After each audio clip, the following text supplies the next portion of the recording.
Just keep saying to yourself, it's only a movie. Yo, shit. Sorry, hair getting caught in glasses.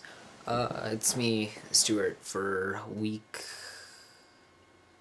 70-something of the DVD Fiends, and this week I will be talking about a movie that I just saw yesterday, and this movie is The Forbidden Zone, which, is a 1980 film directed by Danny Elfman's brother, Richard Elfman.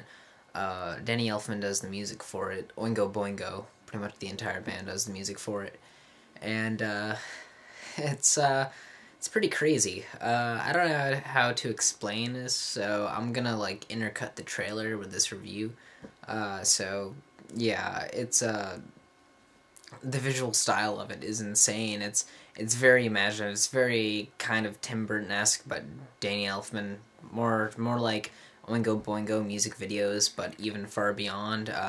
This movie gets compared a lot to Rocky Horror Picture Show, which I wouldn't exactly compare it to. I mean, it's a weird little B-movie musical, but it's nowhere near Rocky Horror Picture Show. They don't compare at all. They're two completely different movies, but it is reminiscent of it in a tiny slight bit, but don't even go in expecting it to be like it.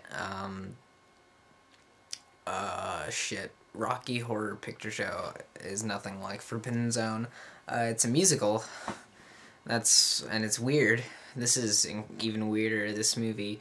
It opens up with telling about how a pimp, they start out with a guy in blackface, and it talks about how this pimp and drug dealer used to live in this house. In the basement there was a portal to the Forbidden Zone, aka the sixth dimension. Hence the main song that's been stuck in my head all day. The Forbidden Zone by Oingo Boingo, Oingo Boingo. Yeah, it does the entire soundtrack, but it's like living in the sixth dimension. It's very addicting, but it's very, very, very, very good.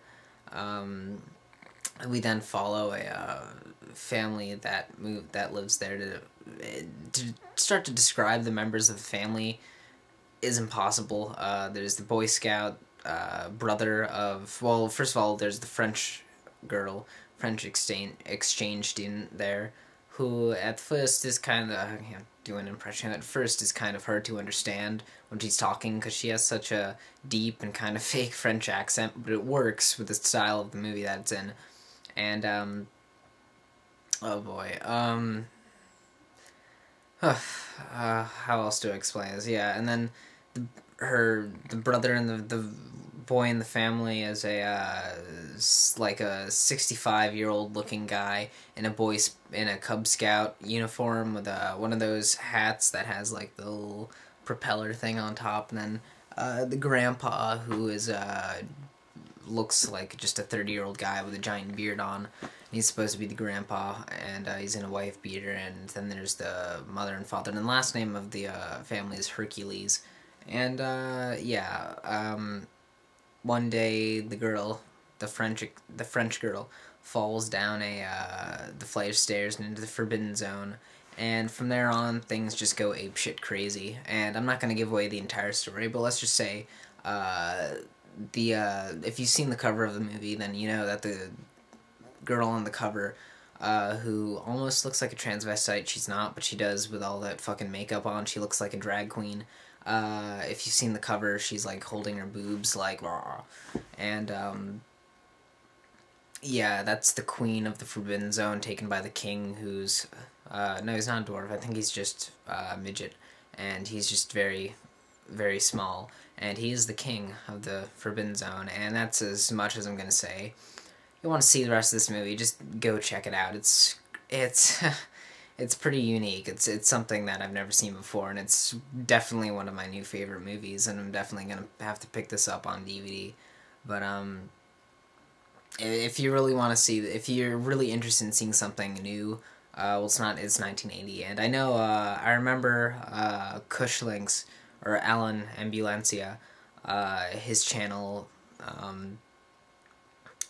he really, I know this is one of his favorite movies, and apparently Troma got the chance to release this back in the 90s. They were offered the rights. Big fucking mistake. They didn't pick up the rights for this. That would have been great, because this is pretty. I can imagine Troma releasing this, but it's got a lot of memorable songs. It's got a lot of very strange moments, and it's like Alice in Wonderland if it was a musical and dipped in, or on shrooms that are dipped in LSD. It's crazy. It's fun though, and it's pretty watchable. Yeah, it's not for everybody though. And the movie is in black and white, by the way. It recently was colorized, but I can't imagine this movie in color. Black and white, it's not just because of the style it's done that makes it feel more 50s. Like, there are scenes, there are a lot of sets and stuff that would only work in black and white, and I can't imagine them working in color. I mean, the black and white of the film does contribute, so I'm going to try to stay away from the color. The colorized version, stick with the black and white version, but yeah, Forbidden Zone, I would highly recommend it. It's only a movie that will have you living in the sixth dimension, moving in the wrong direction. A new fantasy, musical,